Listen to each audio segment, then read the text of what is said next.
Saya nak tanya balik, ada ke muafakat nasional ni lagi?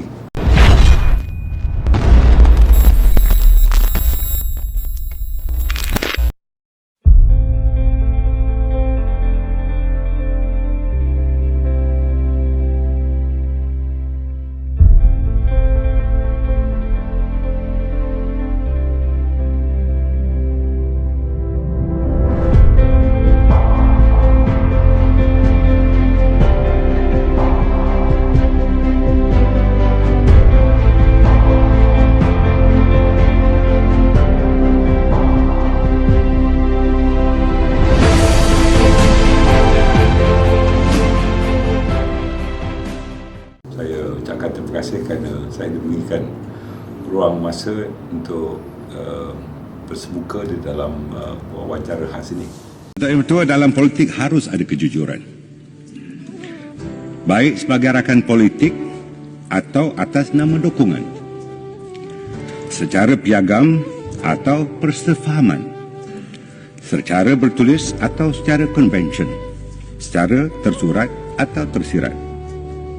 Penterjemahan terhadap kejujuran bukan hanya sekadar persetujuan lisan. Pertama, sejak jadi Presiden UMNO, adakah Datuk Seri berpuas hati dengan sumbangan yang Datuk Seri berikan kepada parti?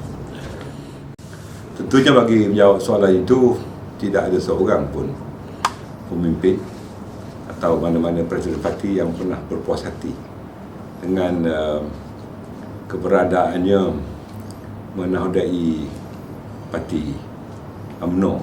Dalam hal ini tentunya kita rasakan apa yang telah saya lakukan, sedang dan akan saya lakukan tentunya menjurus ke arah untuk memberikan ruh baru kepada UMNO setelah kita gagal untuk meraih semula kekuasaan selepas kita tidak dapat membentuk kerajaan pada PRU ke-14. Dan di dalam hal ini soal ketidakpuasan hati itu terlalu subjektif, ianya bergantung kepada bagaimana penganalisaan di kalangan ahli-ahli terutamanya di akar umbi bagi melihat sejauh mana UMNO yang selama ini menjadi tulang belakang pada kerajaan apabila ianya telah hilang kuasa, dan saya ketika itu hanya menjalankan tugas-tugas Presiden, walaupun jawatan hakiki saya ketika itu pada tahun 2018 dan tahun-tahun sebelumnya bermula daripada tahun 2015 saya hanyalah sebagai naib Presiden satu kepada parti, tetapi menjalankan tugas-tugas timbalan Presiden apabila timbalan Presiden ketika itu dipecat, dan saya juga menjalankan tugas-tugas Presiden apabila Presiden UMNO yang berhormat Datuk Seri Muhammad Najib Tun Abdul Razak meletakkan jawatan, dan saya telah menjalankan tugas-tugas Presiden sebelum pemilihan parti dilakukan bagi mengabsahkan kedudukan saya sebagai Presiden UMNO. Soalan seterusnya, PRU 15 bakal jelang tiba. Adakah UMNO dan BN telah bersedia berdepan dengan pertempuran sengit sekali lagi dengan Pakatan Harapan, dan kali ini mungkin lebih menarik dengan parti-parti lain? Kesiapsiagaan jentera saya yakin bahawa bukan sahaja di peringkat nasional, di peringkat negeri, di peringkat bahagian-bahagian Jawatan Undangan Negeri, malah di PDM, Pusat Daerah Mengundi, dan juga di akar umbi.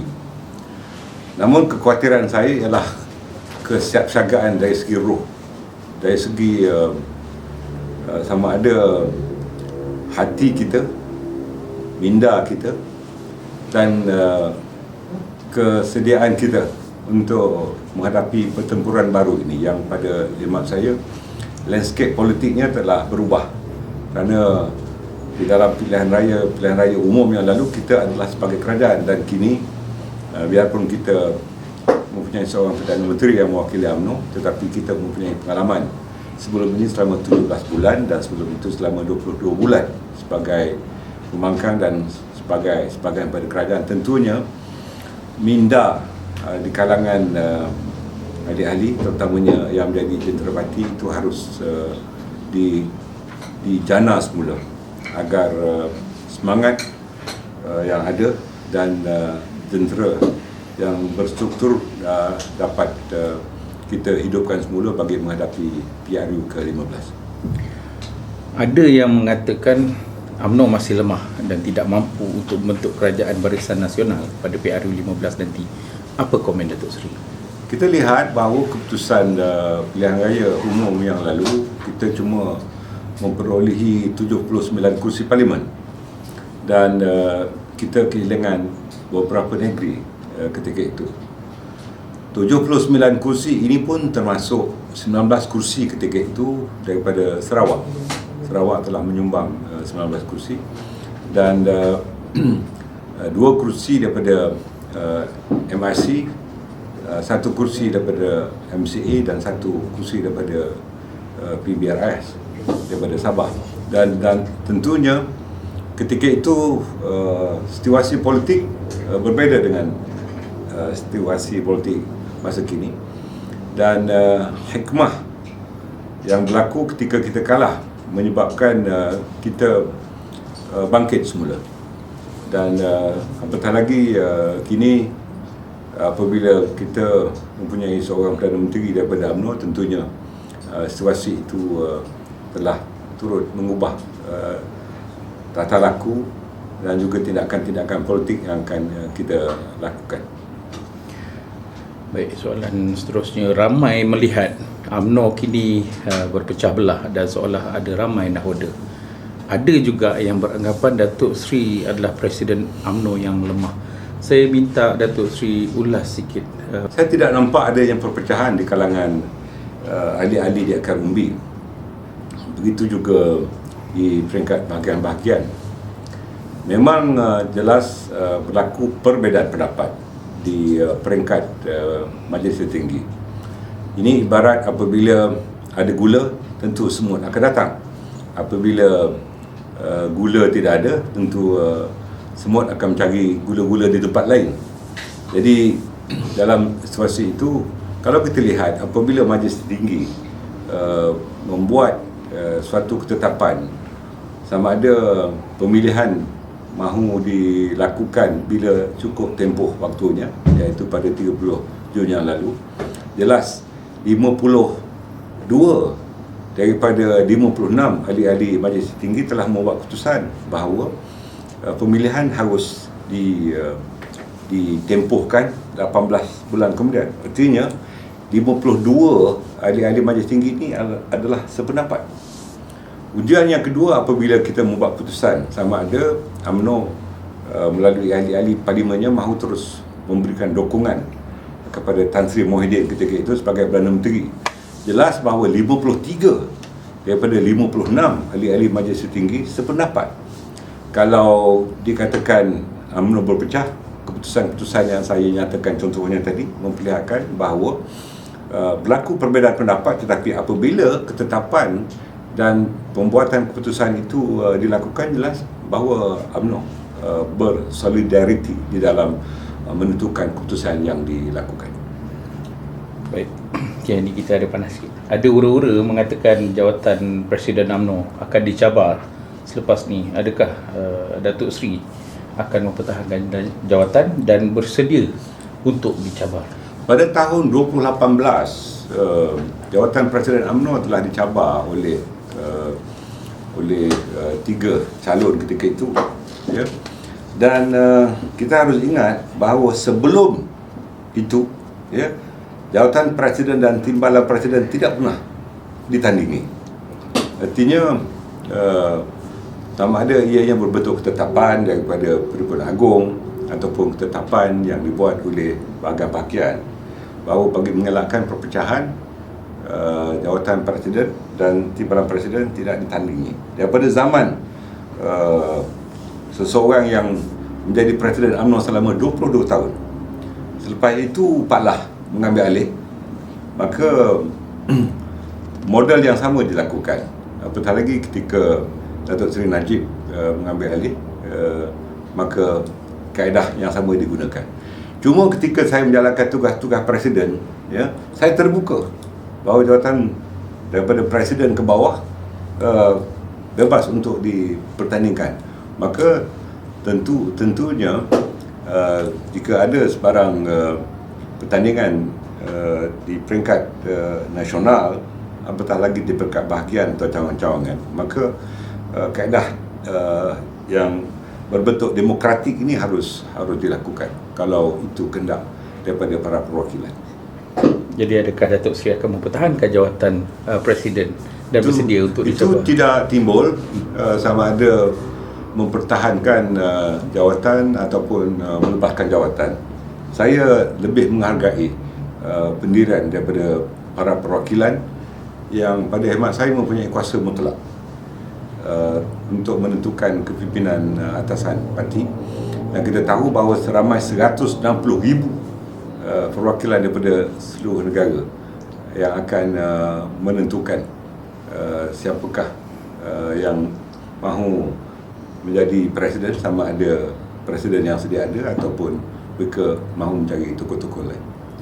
Baik, ramai dari kalangan MT UMNO tidak dilantik dalam kabinet Datuk Seri Ismail Sabri, sedangkan pemimpin kanan parti lain begitu ramai mengisi jawatan timbalan menteri dan menteri. Bukankah ini nampak janggal, sedang UMNO adalah parti utama dalam kerajaan keluarga Malaysia? Kejanggalan itu memang jelas kerana di dalam kabinet line up Perdana Menteri yang ada sekarang ini tidak menampakkan banyak perubahan. Maka tentunya kita menghormati hak mutlak yang ada pada Perdana Menteri, dan mungkin ada perjanjian yang tidak bertulis atau bertulis yang telah dibuat dengan seseorang yang menyebabkan tangan beliau terikat untuk mematuhi perjanjian itu. Maka kita tunggulah PRU ke-15, insya-Allah jika mandat baru diberikan oleh pengundi-pengundi kepada UMNO, maka ketika itu kita akan lihat bahawa pelantikan dibuat mengikut hierarki kepimpinan di peringkat nasional, ataupun ahli-ahli profesional, ataupun tokoh-tokoh muda yang patut kita ketengahkan di dalam barisan Jemaah Menteri. Baik, dalam PRU 15 kelak, adakah Datuk Seri bersedia meletakkan lebih ramai muka baru ataupun lebih rejuvenasi parti untuk memberi imej yang lebih segar kepada Barisan Nasional?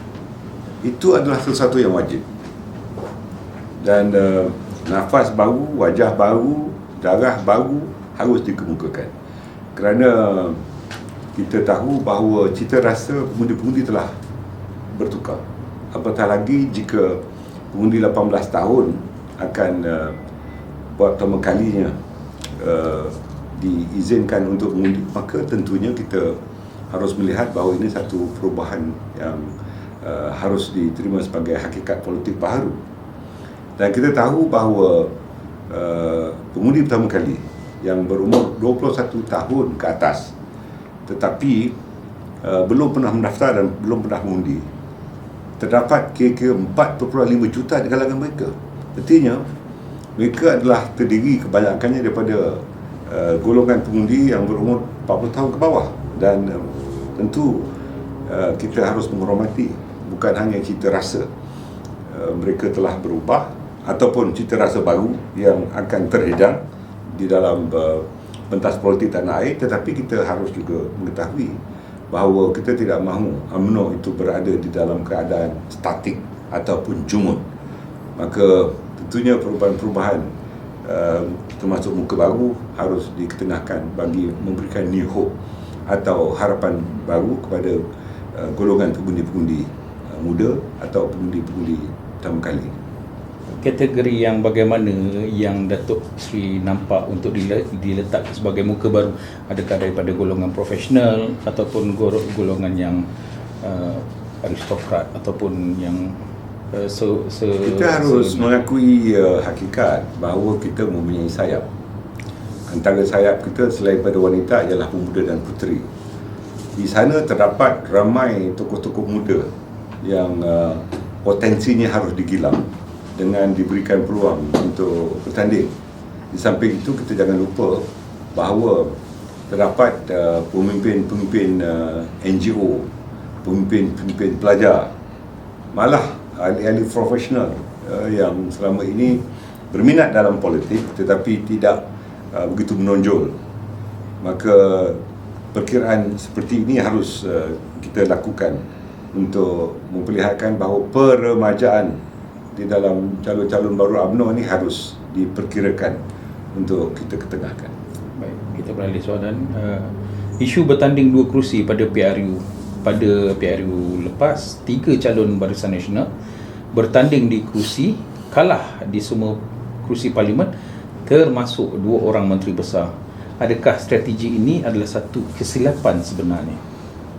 Ketika itu keputusan untuk memberikan peluang kepada seseorang tokoh itu untuk bertanding di 2 kerusi, iaitu kerusi Parlimen dan Dewan Undangan Negeri, dibuat oleh pengurusi BN ketika itu.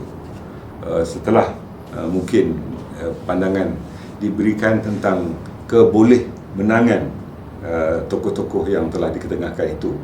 Tapi saya fikir oleh kerana kursi Parlimen dan Dewan Undangan Negeri ini terhad, maka eloklah kalau dapat kita agih-agihkan. Biarlah, jangan seseorang tokoh sepopular mana pun mahu merebut 2 kursi. Berikanlah peluang pada orang lain, terutamanya anak-anak muda dan muka baru, untuk kita kebukakan sebagai calon berpotensi kita. Datuk Seri nampaknya agak marah dengan apa yang digelarkan sebagai katak UMNO yang melompat, tetapi tidak ada tindakan dilakukan terhadap mereka.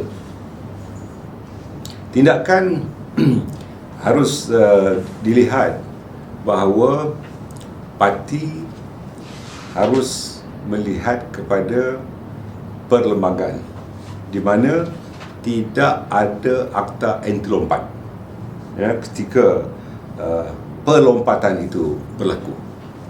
Saya amat bersetuju dengan Yang Berhormat Datuk Seri Azalina Osman yang telah menyarankan agar akta ini dikemukakan di Dewan Rakyat dan diperbahaskan serta diluluskan. Maka ketika itu mungkin tindakan boleh dilakukan berdasarkan kepada akta baru ini. Kiranya Barisan Nasional bertanding bersama Muafakat Nasional, berapa kerusi parlimen yang dijangka boleh dimenangi dan berapa negeri yang boleh diperintah oleh Muafakat Nasional? Saya nak tanya balik, ada ke Muafakat Nasional ni lagi? Kalau kita apa yang dipanggil oleh netizen bahawa UMNO ini dihianati, saya fikir elok kalau UMNO terus bertanding cara solo dengan menggunakan panji-panji Barisan Nasional, dan kita fikir elok kursi ini free for all. Dan kalau kita mahu membentuk kerajaan pun, selepas parti-parti yang bertanding di seluruh negara mendapat keputusan berapa kursi yang diperolehi oleh parti-parti itu, dan ketika itu mungkin perundingan boleh dilakukan. Baru-baru ini Makal Sakti dijanjikan kursi untuk bertanding, tetapi ada sedikit tentangan daripada MIC yang juga komponen Barisan Nasional. Jadi apa komen Datuk Seri? Kita harus tahu bahawa terdapat 2 kategori parti-parti yang bergabung di dalam Barisan Nasional. Yang pertama ialah parti teras, iaitu UMNO, MCA, MRC dan PBRS. Tinggal 4 parti yang tinggal. Selain pada itu adalah Friends of BN atau apa yang dipanggil sebagai parti gabungan. Tentunya semua parti-parti gabungan ini mengharapkan bahawa calon-calon daripada parti-parti berkenaan juga turut diketengahkan. Maka janganlah merasa sensitif kalau parti-parti gabungan ini diberikan tempat, bukan dihasratkan untuk mengambil alih kursi-kursi yang diperuntukkan pada parti-parti tertentu di dalam kumpulan parti teras Barisan Nasional. Kenapa terasa sangat? Sebab baru-baru ni saya ada menemu bual Datuk SK Dewa Mani, dan Datuk SK Dewa Mani dan bagi pihak MIC, saya akan cuba menyalahkan kepada Datuk Seri kerana kenapa Presiden yang mengatakan bahawa pengurusi Barisan Nasional harus ditukar. Dia tak boleh marah. Kalau dia ada perasaan, orang lain pun ada perasaan. bila dia minta Pengurusi Barisan Nasional ditukar.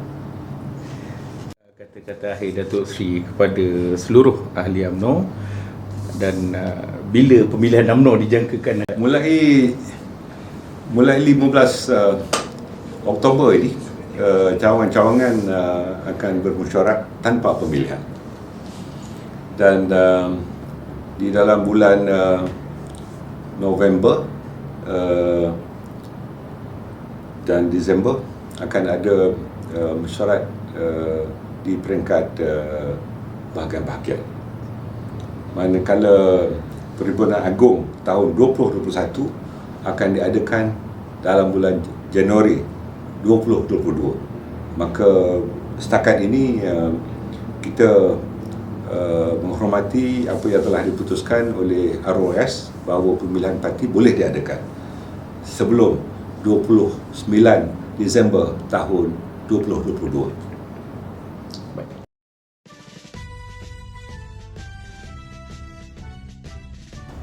Pesanan saya kepada seluruh ahli-ahli UMNO, sama ada kepimpinan di peringkat cawangan, bahagian negeri-negeri dan pusat, marilah bersama-sama dengan saya dan kepimpinan UMNO di peringkat nasional untuk menggamit semula dukungan di kalangan pengundi-pengundi, terutama pengundi-pengundi baru, dan kita perkasakan semula UMNO, kerana di luar sana terlalu ramai yang mengharapkan UMNO untuk kembali ke persada kuasa, tetapi mereka mahu melihat UMNO yang berpadu, UMNO yang semakin kukuh, dan UMNO yang boleh dapat memberikan harapan baru kepada rakyat keseluruhannya. InsyaAllah, jika ini dapat kita lakukan, tidak timbul keraian perbezaan pendapat yang akhirnya akan menyebabkan berlakunya kelompok-kelompok dan golongan-golongan di dalam UMNO, dan ini harus dihentikan. Mari bersama-sama saya dan rakan-rakan kepimpinan untuk mencapai matlamat sebagai tulang belakang kepada kerajaan di dalam PRU ke-15, dan kita mengambil alih semula kerajaan-kerajaan negeri yang belum berada di bawah kita untuk kita perkukuhkan UMNO dan parti gabungan kita Barisan Nasional.